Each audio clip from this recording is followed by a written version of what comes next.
आप देख रहे हैं शहर का अपना web TV Banaras times. Log on कीजिए www.banarastimes.in और www.cngtimes.com।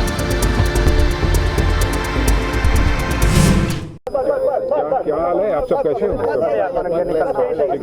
अभी आपने मंच से कहा विश्वगुरु बनना चाहते हैं हम।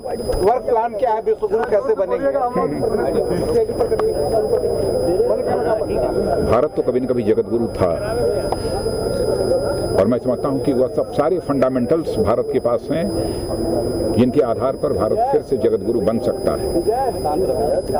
और मैं समझता हूं कि हम सभी को उसी दृष्टि से प्रयत्न करना चाहिए। 2 दिन की जो प्रयास हुए हैं उसके बाद जो सदन शुरू हो गया आज से, अब क्या लग रहा है कि आपके जितने पेंडिंग बिल्स हैं और जो सारी चीजें हैं, इन चीजों पे क्या स्थिति रहेगी? वही हल्ला होगा या सहयोग देगी कांग्रेस? हम तो यही अपेक्षा करते हैं कि जो जितने भी हमारे प्रतिपक्षी दल हैं उनका हमको सहयोग प्राप्त होगा और हम बराबर उनका सहयोग प्राप्त करने के लिए अपनी तरफ से प्रयत्न करते रहते हैं।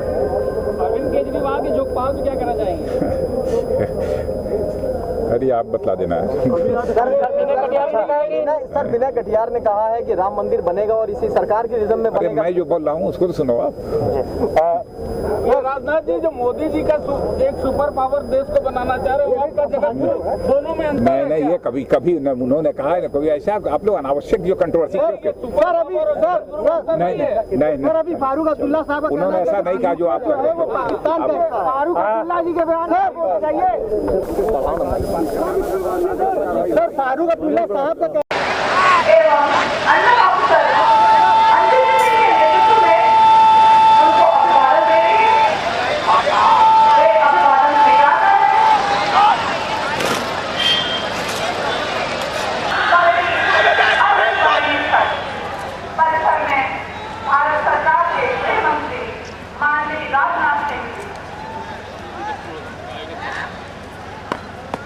जय श्रीमान 100 में बटालियन एनसीसी के गार्ड हाँ जय श्रीमान।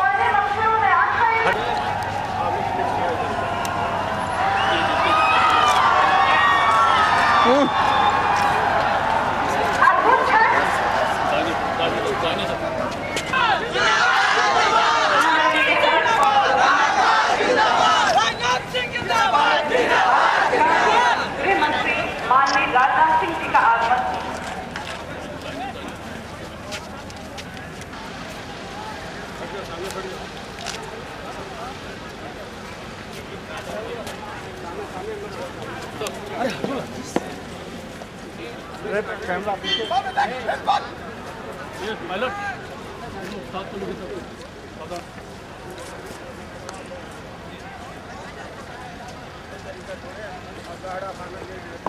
जय श्रीमान 100 में बटालियन एनसीसी के गार्ड कमांड की शपथ की उनकी चाहता है।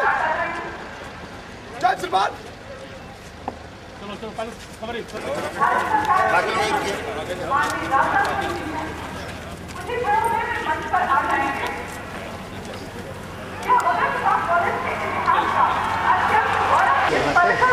हम उनका हार्दिक स्वागत करते हैं, अभिनंदन करते हैं एवं वंदन करते हैं। पीछे हो जाए ना, पीछे हो जाए।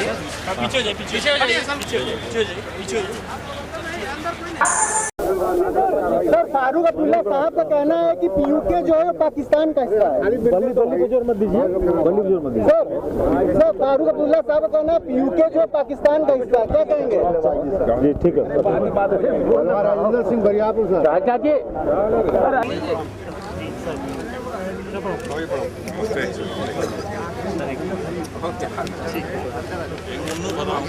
आगे नहीं जाना है। शिक्षा मंदिर महोदय, हमारा यह शिक्षा मंदिर राजश्री उदय प्रताप के आदर्शों का मंदिर है। राजश्री यानी राजा जी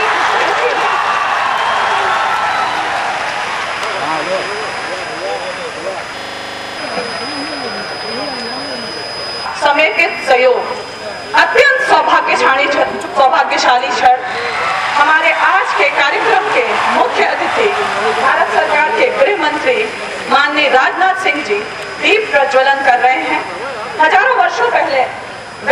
ऋषियों ने प्रार्थना की थी।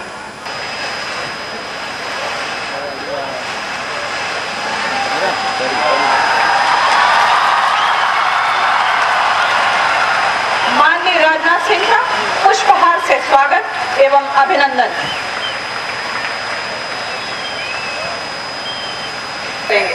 राजश्री कुल गीत प्रस्तुत करेंगी रानी मुरार कुमारी बालिका विद्यालय की छात्राएं।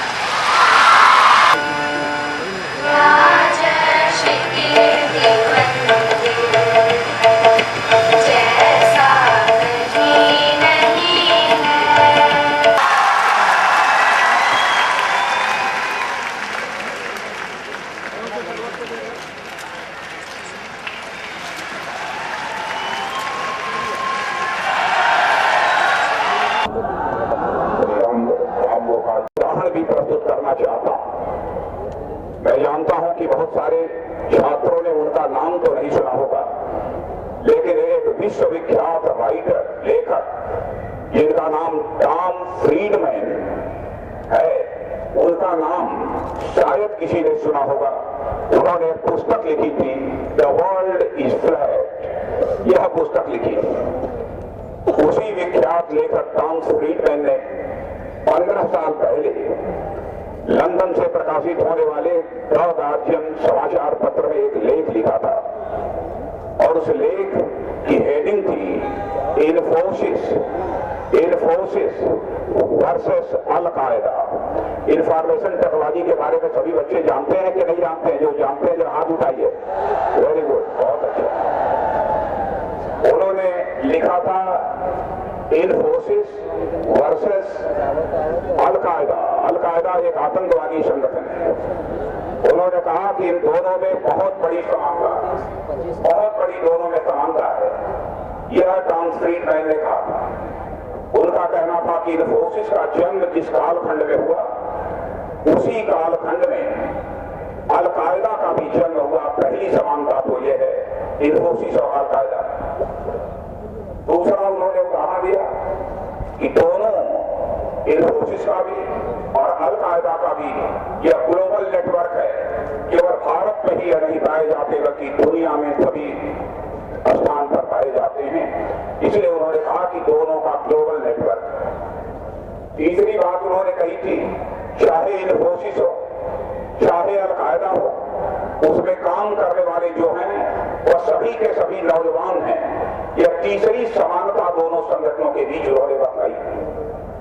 और यह भी कहा था कि यदि इन्फोसिस में काम करने वाले नवयुवक हाईली टैलेंटेड हैं, हाईली कमिटेड हैं, तो अल कायदा में काम करने वाले भी टैलेंटेड और कमिटेड यूथ हैं।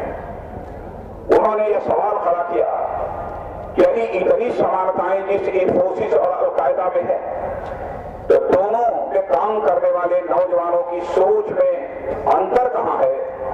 तो उन्होंने कहा एक संगठन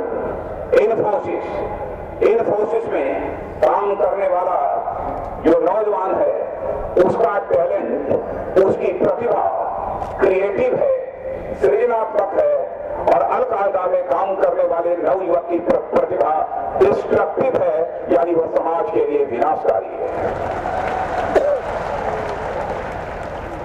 यानी इन्फोसिस यदि समाज के लिए वरदान है, तो वहीं पर अल कायदा यह समाज के लिए अभिशाप है।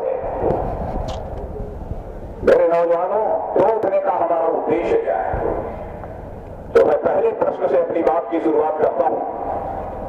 यह सोच का अंतर यदि कहीं से आता है, तो आज जहां आप खड़े हैं, शिक्षा से ही यह सोच का अंतर आता है। पुरुषोत्तम भगवान राम, राजगति उन्हें हासिल होनी चाहिए थी, लेकिन केवल पिता का एक आदेश पालन करने के लिए उन्होंने, और पहले आप यह तय कर लें कि आप भारत को कैसा भारत बनाना चाहते हैं, तभी ना आप अपनी भूमिका तय कर सकेंगे कि हमें कैसे भारत का निर्माण करना है। मैं जानता हूं कि मैं बहुत सारे छात्रों से सवाल करता हूं कि आप भारत को क्या बनाना चाहते हो।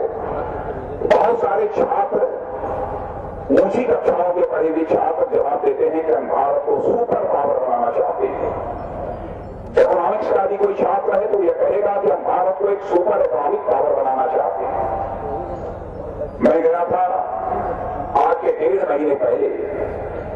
सिम्बायोसिस इंटरनेशनल यूनिवर्सिटी पुणे की है, वहां छात्रों को संबोधित करने के लिए वहां भी यदि मैंने सवाल किया तो कुछ छात्रों ने कहा कि साहब जल्दी से आपकी सरकार को कुछ ऐसा डेवलपमेंट करना चाहिए, इतनी तेजी से आर्थिक प्रगति करनी चाहिए कि भारत सुपर इकोनॉमिक पावर बन जाए, दुनिया में आर्थिक दृष्टि से सबसे शक्तिशाली भारत बन जाए। यह आपकी सरकार की तरफ से प्रयत्न होना चाहिए। समस्याओं का समाधान हो जाएगा।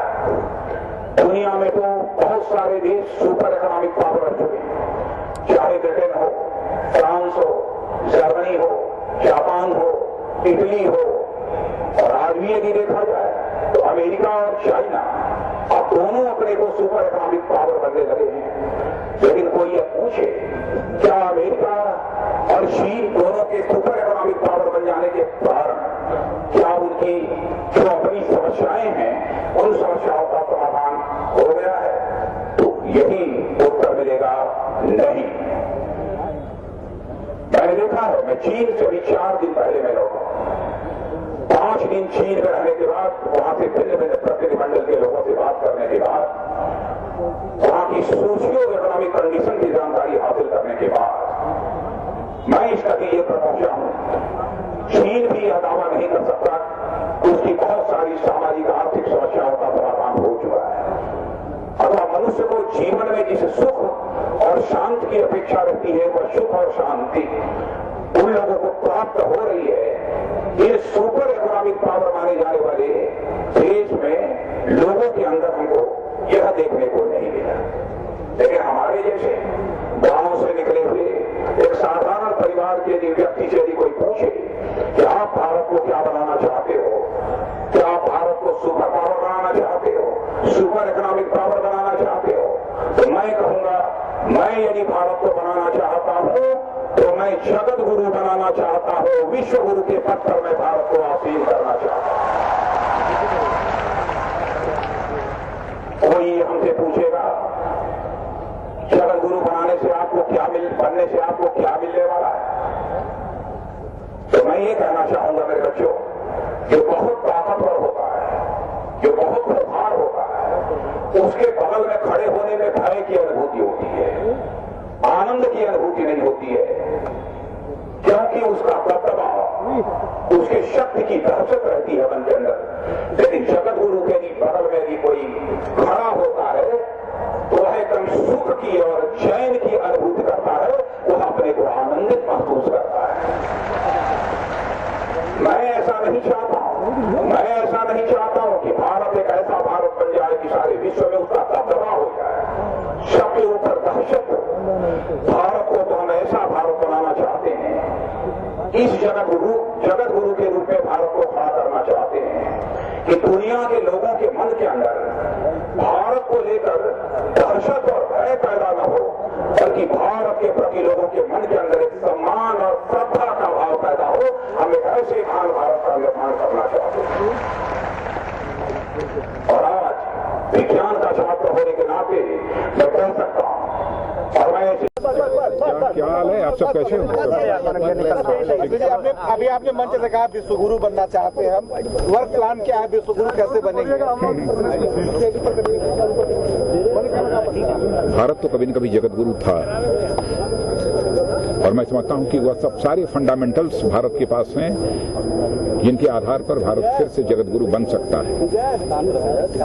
और मैं समझता हूं कि हम सभी को उसी दृष्टि से प्रयत्न करना चाहिए। 2 दिन की जो प्रयास हुए हैं उसके बाद जो सदन शुरू हो गया आज से, अब क्या लग रहा है कि आपके जितने पेंडिंग बिल्स हैं और जो सारी चीजें हैं इन चीजों पे क्या स्थिति रहेगी, वही हल्ला होगा या सहयोग देगी कांग्रेस? नहीं, हम तो यही अपेक्षा करते हैं कि जो जितने भी हमारे प्रतिपक्षी दल हैं उनका हमको सहयोग प्राप्त होगा, और हम बराबर उनका सहयोग प्राप्त करने के लिए अपनी तरफ से प्रयत्न करते रहते हैं।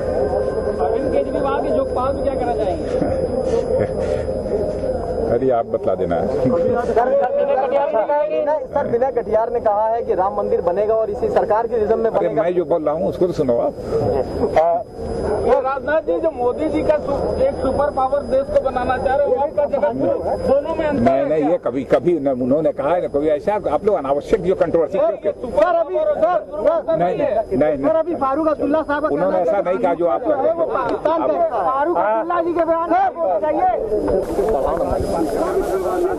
सर फारूक अब्दुल्ला साहब का